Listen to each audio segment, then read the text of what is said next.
Ал енді екі жас бақытты болсын, дендерің сау болсын, бақытты болыңдар. Айналайын Келінжан жаным. Түсінесің ба?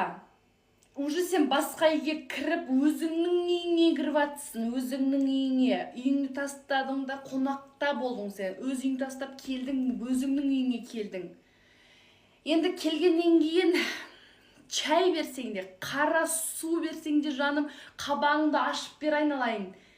Ондай келіндер бар, қабағын ашпай түйіп отырып, жынданып лақтыратын. Айналайын Келінжан, түріне қарсам ондай емес сияқтысың енді. Қандай болсаң да, қалай болсаң да, бақытты болыңдар, бірге болыңдар жаным. Әрқашан бірге жүріңдер. Ата-енеңмен тұрсаңдар да, бір-біріңді сыйлап, өзіңнің әке-шешеңді қалай көресің, біз өзіңнің болашақ ата-енеңді де солай